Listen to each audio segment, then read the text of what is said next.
요즘 신문을 보면 국가의 운명이라는 단어를 많이 사용하더라고요. 그런데 또 제가 우리 임마누엘 경인교회에 이제 처음 와서 많은 장로님들과 또 목사님들, 교육자들, 또 노회의 목사님들, 뭐 이런 분들과 얘기를 해보면 교회의 운명이란 단어를 쓰진 않았지만 교회의 운명 같은 사건들이 있었다라는 얘기들을 막 얘기해 주시더라고요.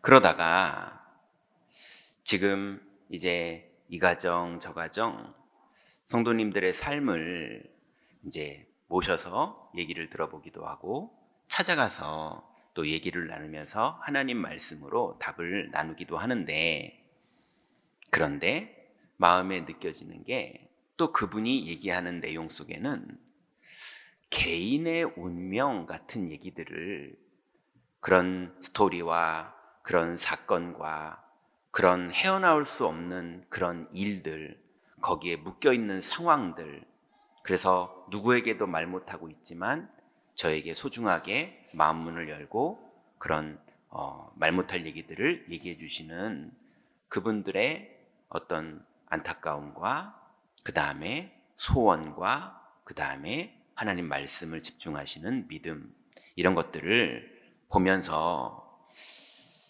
많은 부분들을 생각하게 되었고, 그리고 거기에 선명한 답이 성경에 있고 우리가 거기에 증인임이 확신이 들어서 오늘 말씀을 준비하게 되었습니다. 우리가 하나 인정해야 될 게 있는데요, 성경에는 운명이라는 단어가 있습니다. 뭐 당연히 운명이라는 단어는 없습니다. 그렇지만 운명을 설명하는 단어는 성경에 많이 나옵니다. 창세기 3장 17절부터 19절에 보면 아담에게 하나님이 이르시죠. 너는 아내의 말을 듣고 선악과를 먹었으니 너는 저주를 받고 네 평생에 수고하여야 소산을 먹을 것이며, 그렇지만 땅이 너에게 가시덤불과 엉겅퀴를 낼 것이다. 너는 흙이니 흙으로 돌아갈 때까지 얼굴에 땀이 흘러야 먹을 것을 먹으리라 라고 하나님이 에덴 동산에 아직 있는데도 하나님을 떠난 아담에게 말씀을 하십니다. 그러니 그게 그대로 이루어지고 아담의 부부는 에덴 동산에서 나가게 되죠. 그러니 인간이 하나님을 떠나면서 영적으로 고아가 돼버리고 그냥 독립된 인간으로, 하나님이 뭐라고까지 오늘 표현하셨냐면 너는 그냥 흙이다. 영적인 존재였고 존귀한 자였고 하나님이 가장 아름답게 생각했던 자에서 너는 이제 그냥 흙이다. 그러니 평생 흙으로 돌아갈 때까지 수고하게 될 것이다. 인간이 하나님을 떠나면 어쩔 수 없어요. 그냥 그렇게 살아야 되는 거예요. 근데 그 정도 운명이 아니라 출애굽기 20장 4절부터 5절에 보니까 너를 위하여 새긴 우상을 만들지 말라라고 쭉 말씀하시면서 그것들에게 절하지 말며 그것들을 섬기지 말라. 나 내 하나님 여호와는 질투하는 하나님인즉 나를 미워하는 자의 죄를 갚되 아버지로부터 아들에게로 3, 4대까지 이르게 하거니와 그랬습니다. 하나님은 오늘 출애굽기에 보니까 우상 숭배하는 것을 나를 미워하는 거다 이렇게 설명하시면서 그 죄는 갚겠다. 그렇지만 그 죄가 3, 4대, 성경에는 7자라는 수는 완전수거든요. 3대나 4대를 말하는 게 아니라 3대와 4대를 말하는 겁니다. 7대 영원히 내려간다 그 말이에요. 그래서 하나님을 떠난 것도 운명이 되어서 평생 하나님 만나지 못하고 나의 능력으로 그냥 흙처럼 살아야 되는데, 그 정도가 아니라 거기다 우상 숭배까지 하게 되면 하나님이 그 죄를 갚으시겠다는 거예요. 그래서 바울은 로마서 8장 2절에 이런 단어를 사용합니다. 이는 그리스도 예수 안에 있는 생명의 성령의 법이 죄와 사망의 법에서 너희를 해방하였습니다. 그러니 죄와 사망이라는 법이 실제로 존재하는 거예요. 그 죄의 법, 그것 때문에 죽어버린 사망의 법, 그래서 흙이 돼버린 법, 그리고 3, 4대까지 그 저주가 내려가는 그 법이 실제로 세상에 존재합니다. 이것을 사람들은 살다 보니까 이런 게 있구나라는 걸 발견해서 운명이라는 이름을 지어놨어요. 그런데 구원받은 성도는 그 운명에서 건짐을 받은 거죠. 그걸 보고 우리는 구원받았다. 그죠? 물에 빠진 사람을 건질 때는 구조, 이렇게 단어를 사용하죠. 운명에 빠진 사람이 건져 나올 때는 구원, 이렇게 말하는 겁니다. 그래서 세상도 실제로 운명이라는 사실이 있다는 걸 알기 때문에 이름을 정해놓고 국어사전에 운명을 이렇게 설명했더라고요. 인간을 포함한 모든 것을 지배하는 초인간적인 힘 또는 그것에 의하여 이미 정하여져 있는 목숨이나 처지, 이렇게 국어사전에 말하고 있습니다. 실제로 초인적인 초월적인 힘에 지배를 당해서 자기의 목숨이 거기에 결정되고 자기의 처지가 거기에 결정되는 게 있다라고 세상도 말하고 있어요. 그러나 에베소 2장 8절부터 9절에 보니까 바울은 이렇게 말합니다. 너희는 그 은혜에 인하여 믿음으로 말미암아 구원에 이르렀나니 이것이 너희에게서 난 것이 아니요 하나님의 선물이라. 행위에서 난 것이 아니니 누구든지 자랑하지 못하게 하려 함이니라 그랬습니다. 여러분의 믿음의 행위로 우리는 구원받은 게 아니라 우리는 죄인 되었을 때인데 하나님이 은혜로 우리를 찾아와 주셔서 죽었던 우리를, 흙이었던 우리를 생명으로 옮겨주셨습니다. 그래서 운명을 이기는 건 은혜밖에 없어요. 은혜가 생긴 사람이 믿을 때 운명에서 빠져나오는 겁니다. 그런데 우리가 은혜는 받았지만 이 은혜 받은 사실이 아직 뇌에 뿌리내려 있지 않다 보니까 살던 습관, 하나님 떠나 살던 원죄의 기질, 그 습관, 그 체질, 그 뿌리가 남아있어서 살던 문화는 자꾸 하나님 자녀가 아닌 것처럼, 흙인 것처럼, 원죄인 것처럼 자꾸 사는 습관들이 나도 모르게 남아있고요. 그게 뇌에 남은 것이지만 어디까지 뿌리내렸느냐? 잠재의식과 무의식까지 뿌리내려서 나도 모르게 샤머니즘적인 문화가 나오고요. 나도 모르게 상처받은 선택이 나오고요. 나도 모르게 하나님 자녀가 아닌 것 같은 결정이 나도 모르게 자꾸 나오는 이런 것들이 우리에게 실제로 존재를 합니다. 그래서 아나니아 삽비라가 사도행전 5장에 보니까 어릴 때 어떤 상처가 있었는지 모르겠는데 바나바가 전 재산으로 헌금하면 존경스럽고 배우고 싶고 은혜되고 감사하고 오늘 김장로님께서 기도하시는데 너무 감사하고 오늘 성가대가 찬양을 하는데 너무 소름이 몇 번이나 끼칠 정도로 은혜가 되고 이래야 되는데 그게 시기가 나고 그게 약오르고 남이 잘하는 게 싫고 이게 언제 생겼는지 모르겠는데 아나니아 삽비라 속에 있었던 거예요. 어릴 때 뭘 뺏겨서 그랬는지 어떤 일이 있었는지 그게 있었던 거예요. 그러니 헌금하는 바나바를 보고 시기 질투를 하면서요. 자기도 뭔가 뭘 만들려고 그러는 거예요. 뭔가를 진행해서 세력을 만들고 사람을 모으고 뭔가 자기 주장을 하고 뭘 자꾸 하려고 아나니아와 삽비라가 구원 다 받았는데 은혜를 누리면 되는데 자꾸 옛날 거에 묶여가지고요. 운명대로 가는 것처럼 운명에서 해방된 사람인데 그래서 그 사람들은 운명이 없거든요. 아나니아 삽비라는 구원 받았습니다. 아나니아 삽비라는 하나님 자녀입니다. 아나니아 삽비라는 운명에서 해방된 사람입니다. 그런데 꼭 운명 있는 사람인 것 같은 선택들이 자꾸 나오는 거예요. 나빠서 그런 게 아닙니다. 못돼서 그런 게 아닙니다. 자기도 모르게. 그런데 이게 너무 심하게 성령을 거스리는 일까지 해버렸던 거예요. 그러니 어쩔 수 없는 일이 벌어졌죠. 또 사도행전 10장에 보니까요, 베드로가 아주 뛰어난 유대인도 아니었거든요. 그냥 어부였거든요. 아주 훌륭한 인물도 아니었거든요. 그런데 하나님의 은혜로 어쩌다 보니 초대교회의 지도자가 돼버렸고요, 예수님의 수제자로 살게 됐고요, 이러다 보니까 하나님 은혜에 감사하면서 내가 사는 것이 아니요 내 안에 그리스도로 살아야 될 사람이 뭔가 유대인으로서 자부심이 생겼나 봐요. 하나님은 잡아먹으라 하는데 베드로는 안 잡아먹겠답니다.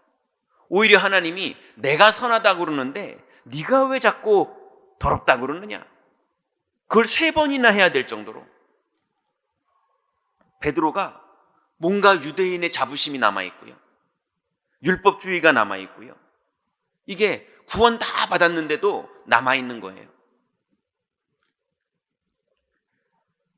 여러분, 우리는 운명에서 완전히 해방돼서 하나님의 은혜 받은 사람들입니다. 근데 운명이 다 끝났는데도 마치 운명에 매인 사람처럼 성도가 거기에 묶여서 자꾸 고통을 반복하는 이런 일들이 현실적으로 존재하는 것도 사실입니다. 그래서 오늘 하나님이 운명에서 빠져나오는 운명을 바꾸는 선택을 하라고 우리에게 말씀을 주고 계십니다.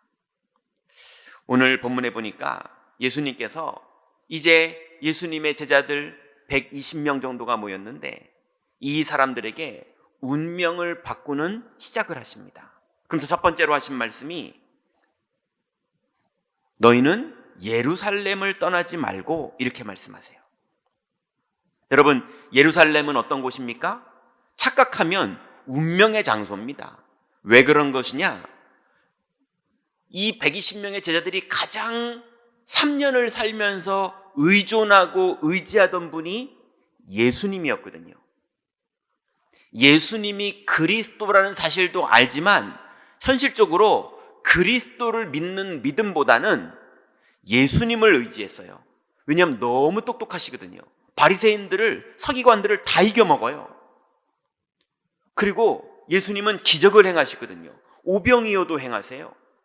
죽은 자도 살리고요, 병든 자도 고치고요, 먹을 것도 해결해 주시고요, 똑똑한 유대인들이 공격해도 다 막으시고요, 죄 없는 자가 먼저 쳐라, 돌로 쳐라, 이렇게 하실 정도로, 그랬더니 다 떠나갈 정도로 다 이기시는 거예요.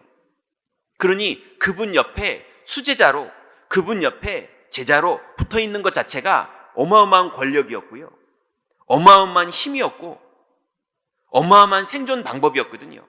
그러니 예수님이 그리스도라는 걸 믿기 이전에, 믿기도 믿지만 사실은 기질적으로는 예수님이라는 분을 의존하고 있었어요. 그런데 어마어마한 권력자들이 나타나더니 예수님을 채찍질합니다. 예수님을 가시관 씌웁니다. 예수님 옷을 벗깁니다. 예수님한테 침을 뱉습니다. 그러니 베드로가요, 너무 두려워서 예수님을 3번 부인하고 마지막 부인할 때는 들키면 큰일 날 것 같으니까 저주하면서 부인합니다. 그럴 정도로 자기가 가장 의존하던 것이 무너지는 그 강력한 권력자가 있는 성이 예루살렘이었어요. 얼마나 무서운 도시입니까? 그러면 예수님께서 너희는 일단 예루살렘을 피해라, 저 만주벌판으로 가든지 일단 피해서 임시정부를 좀 만들어 놓고 다시 준비해라, 뭐 이렇게 해야 되는 거 아닙니까? 그런데 예수님은요, 예루살렘을 떠나지 말고 이렇게 말씀하세요. 여러분, 이 예루살렘이 어떤 곳입니까? 예수님이 며칠 전에 십자가에서 죽으신 곳입니다. 그래서 예수 믿으면, 유대교 안에서는 예수 믿으면 저렇게 되는 거야. 다 망하는 거야. 예수는 죽었어. 그 따르던 사람들 다 흩어졌어. 그러니 인간관계 하기가 되게 어려워지는, 사회생활하기가 되게 어려워지는 그런 현장이 바로 예루살렘이었어요. 근데 예수님은 거기를 떠나지 말라는 겁니다.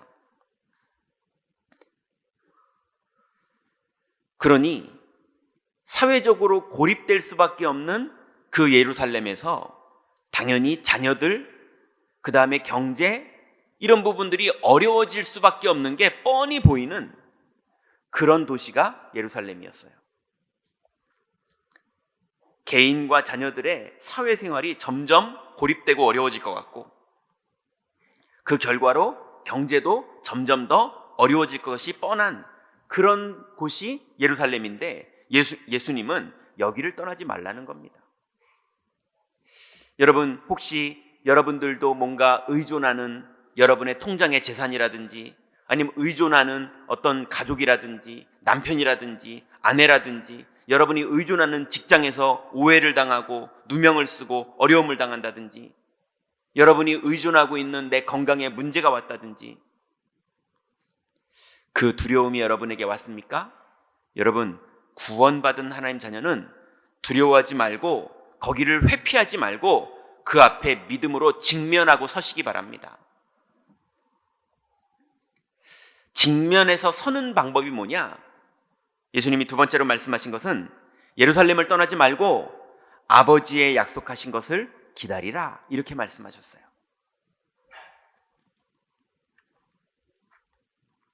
예수님께서 사도들에게 마지막으로 설교하셨던 내용들을 사도들이 기록해 놨습니다. 마태복음에 보니까 마태복음 28장 18절부터 20절에 예수님께서 나와 말씀하여 이르시되 하늘과 땅의 모든 권세를 내게 주셨으니, 이렇게 말씀하셨습니다. 그러면서 볼지어다 내가 세상 끝날까지 너희와 항상 함께 있으리라, 이렇게 말씀하셨어요. 여러분, 예수님께 하늘과 땅의 모든 권세가 있는 걸 믿고 두려움을 직면하시기 바랍니다. 이 땅의 생, 사, 화, 복을, 하늘과 땅의 모든 권세를 붙잡고 있는 분이 누구냐? 바로 예수 그리스도십니다. 아버지께서 주셨어요. 그러니 그분이 파도를 잠잠케 하면 풍랑이 잠잠해지고요, 그분이 죄를 사하겠다 그러면 중풍병자가 일어나고요, 그분이 귀신을 명령하면 귀신이 떠나갑니다. 그러니 하늘과 땅의 모든 권세를 그리스도가 가지고 계세요. 그래서 마가복음에는, 마가는 이렇게 기억을 하고 기록했습니다. 16장에 믿는 자들에게는 이런 표적이 따르리니 그들이 내 이름으로 귀신을 쫓아내며 새 방언을 말하며 뱀을 집으며 무슨 독을 마실지라도 해를 받지 아니하며 병든 사람에게 손을 얹은즉 나으리라, 이렇게 말씀하셨습니다. 여러분, 이거 외에도 믿는 자들에게는 표적이 따를 것을 믿으시기 바랍니다. 우리는 그냥 상상으로 예수님을 믿는 게 아니라, 예수님은 지금도 우리와 함께 계시고 하늘과 땅의 모든 권세를 가지고 계시는데, 이것을 믿는 자들에게는 반드시 증거가 나타납니다. 또 예수님이 약속하신 것이 무엇이 있었습니까? 요한복음 21장에 보니까 바요나 시몬아 네가 나를 사랑하느냐, 요한의 아들 시몬아 네가 나를 사랑하느냐, 주여 그리합니다. 내가 주님을 사랑하는 줄 주님이 아시나이다. 네가 나를 정말 사랑하냐? 그러면 어린 양을 먹여라, 이렇게 말씀하십니다. 여러분, 정말로 그리스도가 우리를 구원하신 걸 믿으십니까?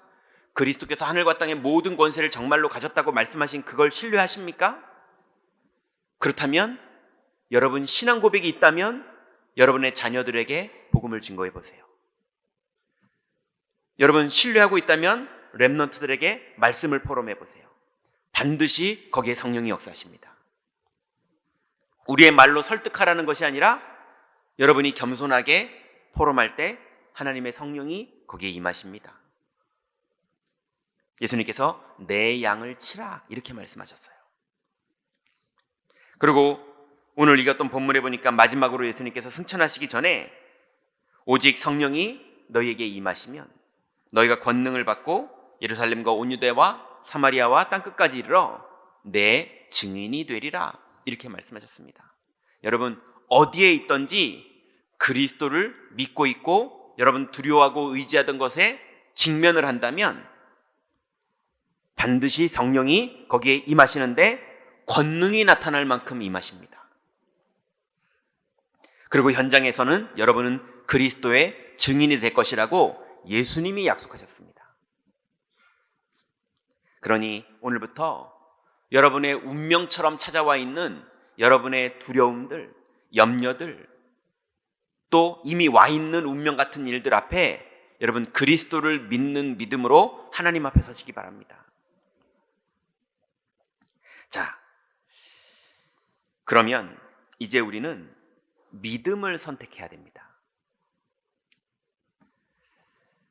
교회가 실수를 하면요, 믿음이라고 선택을 했는데 그게 믿음이 아니라 집단 이기주의인 경우들이 종종 있습니다. 교회가 집단으로 모여 있다 보니까 어떤 정당이 하는 것처럼 어떤 단체가 하는 것처럼 우리 교회를 위해서 뭔가 선택하는 것이 꼭 믿음인 양 선택했지만 세상이 볼 때, 하나님이 보실 때는 집단 이기주의의 선택을 한 거지 믿음인 경우가 아닌 경우도 있습니다. 우리 교회는 그러면 안 됩니다. 우리는 경인교회로서 집단 이기주의 하는 거 가지고는 세상도 살릴 수 없고 세상도 이길 수 없습니다. 그걸로는 흑암도 이길 수 없고 그걸로는 운명에서 빠져나올 수도 없습니다. 우리는 같이 모여 있지만 그리스도를 주인으로 모시고 그리스도를 믿는 사람들의 모임입니다. 그래서 어쩌면 저와 여러분은 모래알처럼 다 각자입니다. 천국 가면 각자 하나님 앞에 서는 겁니다. 현장에서는 각자 믿음으로 승리하는 겁니다. 그렇지만 하나님이 은혜로 한 성령 안에 우리를 모아주셨습니다. 그러니 우리가 한 성령 안의 교회지만 여러분은 현장의 선지자요, 현장의 전도자요, 현장의 선교사요, 여러분 가정 안에서 믿음의 홀로 하나님 앞에 서는 제자입니다. 그래서 여러분 혼자 있어도 믿음으로 누리고 흩어져도 함께 있어도 믿음으로 누리고 흩어져서 혼자가 되어도 믿음으로 열매 맺는 그런 믿음의 축복을 누리시기 바랍니다. 그래서 우리 교회에서는 자꾸 교회를 위해서라고 말하면서 집단 이기주의 하는 게 있으시면 이제 그거 다 내려놓으세요. 여러분 교회를 너무 위하지 마세요. 예, 하나님이 힘들어 하십니다. 예, 교회의 머리는 그리스도세요.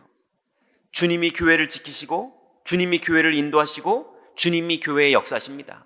우린 너무 감사한 걸로 은혜로 헌신하는 거지 교회를 위해서 뭘 할 필요 없습니다. 오히려 주님이 우리를 위해서 역사해 주시는 거죠. 우리가 할 일은 뭡니까? 그리스도를 믿는 겁니다. 그래서 이제 우리가 믿음을 선택해야 되는데요, 믿음을 선택하는 첫 번째는 그리스도를 믿는 믿음을 오늘부터 여러분의 모든 현장 속에서 선택하시기 바랍니다. 11절에 보니까 이르되 갈릴리 사람들아 어찌하여 서서 하늘을 쳐다보느냐, 너희 가운데서 하늘로 올려지신 이 예수는 하늘로 가심을 본 그대로 오시리라 하였느니라 그랬습니다. 여러분 맨 처음에 사람들이요, 예수님이 하늘로 승천하시니까 승천하시는 예수님을 보면서 그리스도가 승천하신 걸로 믿었다면 그렇게 집착하면서 하늘을 쳐다보면서 못 떠나가고 그러지 않았을 거예요. 그런데 너무 의지하던 예수님이거든요. 내가 믿음으로 사는 거는 두 번째였고 예수님이 함께 계실 때는 이분이 우리를 지키고 보호했거든요. 근데 그 예수님이 육체를 가지고 하늘로 올라가 버리셨지 않습니까? 그러니까 그 예수님은 이제 없어요. 성령으로 오실 그리스도가 그분만 남아있지 육체로 함께 있던 예수님은, 내가 의지하던 그분은 이제 없어요. 그러니 이제 믿음의 결정을 해야 될 상황이 된 거죠. 내가 그분의 약속을 믿고 기다릴 것이냐, 아니면은 내가 의지하던 분 가버렸으니 이제 나는 흩어질 것이냐. 그때 믿음의 사람들이 예수가 그리스도라는 사실을 이제는 육신의 그리스도가 안 계신데도 믿기를 시작했습니다. 여러분, 뭔가 의지하던 것들, 그거를 하나님이 내려놓게 하시는 시간표가 올 수도 있습니다. 아브라함에게 롯하고 헤어지게 만드는 시간표가 있기도 했습니다. 그때 믿음을 선택할 때, 그리스도를 믿는 믿음을 선택할 때 거기에 성령이 임하십니다.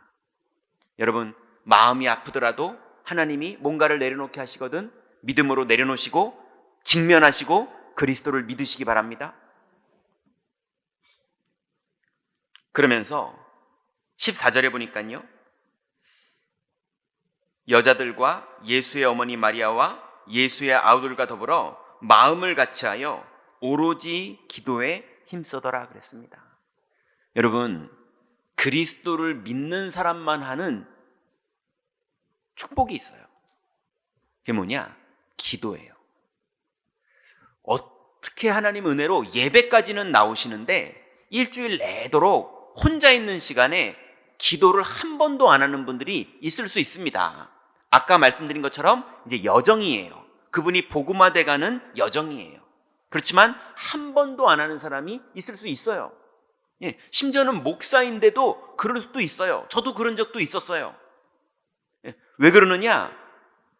내가 그리스도로 산다고 착각을 안 하고 자꾸 돈으로 살고 사람으로 살고 실력으로 살고 열심으로 산다고 착각을 하면 그리스도를 의지 안 하느라 기도할 수가 없고 자꾸 내 방법, 열심, 성실, 최선 이런 걸로 살다 보면 일주일 동안 기도를 한 번도 안 하고 교회를 올 수도 있어요.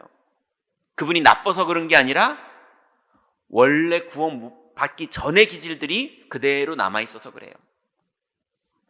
그런데 오늘 본문에 보니까 오로지 기도하기를 힘쓰기를 시작했습니다. 이 무슨 말입니까? 그리스도를 믿는 걸 시작한 거예요. 여러분, 오늘부터 하나님이 예배 때 여러분에게 약속을 주시거든 약속을 믿고 일주일 동안 기도해 보시기 바랍니다. 정시로 아니면 무시로 여러분이 기도가 되는 수준만큼, 난 너무 기도가 잘 안 된다, 정시 기도하세요. 난 정시 기도는 이제 조금 되는데 순간순간 자꾸 속는다, 무시 기도하세요. 기도에 도전해 보세요. 나는 정말 중요한 고민거리가 있다, 집중 기도 시작해 보세요. 여러분, 기도가 되는 사람이 그리스도를 믿는 사람입니다. 그리스도를 의지하고 사는 사람은 기도를 사용하게 돼 있습니다. 여러분, 약속을 붙잡고 기도하다가 응답받으시기 바랍니다.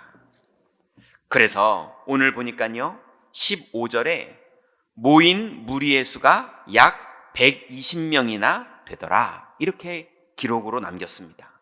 여러분, 예수님이 부활하시고 나서 제자들을 모았을 때 고린도전서에 보니까 바울이 500여 명의 형제들이 모였었다라고 기록을 남겼어요. 그럼 분명히 부활하시고 가장 많이 모였던 게 마가다락방이었을 텐데 거기에 500여 명이 있었던 거예요. 근데 500여 명이 40일 동안 예수님과 함께 중요한 시간을 다 보냈거든요. 하나님 나라에 대해서 들으면서요. 그래놓고 예수님이 하늘로 승천하실 때 감람산에서 실제로 육체가 승천을 했거든요. 그걸 눈으로 다 봤거든요. 그리고 감람산에서 마가다락방까지 제가 구글 지도에서 거리를 검색해 봤어요. 그리고 제가 예루살렘을 갔다 왔거든요. 예루살렘에서 곧장 오질 않아서 감람산도 가봤고 마가다락방도 가봤는데 마가다락방은 지금 어딘지 모릅니다. 그 동네가 집들마다 다락방이 있는 집들이 여러 군데가 있는데 어디가 마가의 집인지는 기록이 안 남아 있어요. 그래서 요 근처 어디긴 한데 요 집이 그 집이다, 이건 없어요. 뭐 이 집이 그 집이다 해놓고 교회를 만들어 놓은 건 있더라고요. 그건 이제 아닌 거죠. 그 집일 수도 있고 아닐 수도 있어요. 근데 대충 감람산 지역에서 마가다락방이 있었을 만한 그 지역까지의 거리가 1km 정도밖에 안 됩니다. 1000m. 그러니 거기를 걸어오는데 길게 잡아도 한 30분이면 옵니다. 근데 거기에 500명에서 오늘 기록해 보니까 120명밖에 안 남았어요. 그러면 무슨 말입니까? 380명은 다 각자 제 길로 갔습니다. 여러분, 실제로 마음에 믿고 믿음의 선택을 한 사람들에게 하나님의 성령의 충만함이 임했습니다. 여러분, 일주일 동안 여러분의 현장에서 마음으로 믿는 믿음을 가지고 있다면 여러분 뭔가를 결정하셔야 될 때 운명대로 결정하지 마시고 믿음으로 선택하셔서 하나님의 나라가 임하며 운명을 뛰어넘는 하나님의 역사가 여러분에게 나타나는 응답 받으시기 바랍니다. 결론 맺겠습니다. 예수님을 믿는 것은 인생의 가장 큰 축복이죠. 그리고 이거는 하나님의 은혜로 우리에게 임한 하나님의 선물입니다. 우리는 시간이 많이 남아서 기독교 문화생활을 하려고 지금 여기에 나온 사람들이 아닙니다. 우리는 우리를 창조하셨고 죄와 사망의 그 운명 속에서 우리를 건져주신 하나님을 오늘 만나러 나온 겁니다. 그리고 우리는 나의 현장에서 운명에서 나를 구원하신 하나님의 은혜가 오늘도 필요한 사람들입니다. 그래서 오늘부터 정시기도 시작하세요. 아니면 무시기도, 아니면 집중기도, 아니면 여러분 되시는 분들은 24기도, 그게 여러분에게 시작되시기 바랍니다. 이 비밀을 기도로 누리시고 계신다면, 일주일 동안 여러분의 현장에서 이 비밀을 누리신다면, 누리는 비밀을 가지고 여러분 주일날 시간이 중간에 좀 많이 남잖아요. 말씀 포럼해 보세요.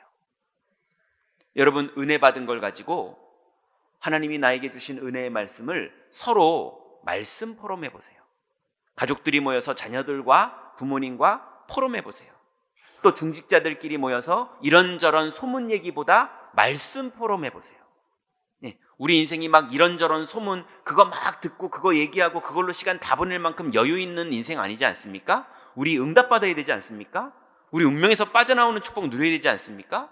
우리 하나님의 응답이 오늘도 이번 주도 필요하지 않습니까?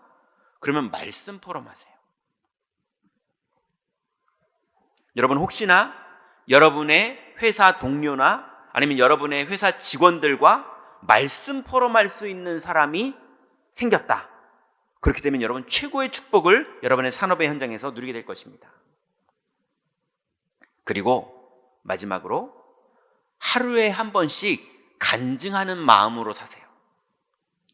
간증을 해라 이런 율법이 아니라 내가 하루에 한 번쯤은 내가 하나님 떠나 있는 사람들이든 아니면 믿음의 형제든 간증으로 실제로 하나님 살아계시고 나에게 응답하신 것을 포럼한다, 간증한다 이런 마음으로 살아보세요. 먼저 여러분이 살아납니다. 그리고 하나님은 만남의 축복을 계속 여러분에게 허락하실 것입니다. 한 주간 동안 여러분 운명에서 빠져나오는 선택은 잘 선택하는 것이 아니라 믿음의 선택입니다. 한 주간 동안 믿음의 선택하시다가 운명에서 이미 빠져나오는 증거가 여러분 삶 속에 풍성이 넘치는 하나님 자녀의 축복 누리시기 바랍니다. 기도하겠습니다. 하나님 감사합니다. 우리에게 귀중한 예수 생명 주셔서 이제 그리스도 예수 안에서 우리가 그리스도를 믿는 믿음으로 살 수 있는 축복 주시니 감사합니다. 마가다락방에 모였던 120명의 제자들처럼 우리가 결과적으로 믿음의 선택을 하여 하나님 나라가 우리의 현장에 임하는 하나님 자녀의 축복을 풍성히 누리도록 인도하여 주옵소서. 예수 그리스도의 이름으로 기도드렸습니다. 아멘.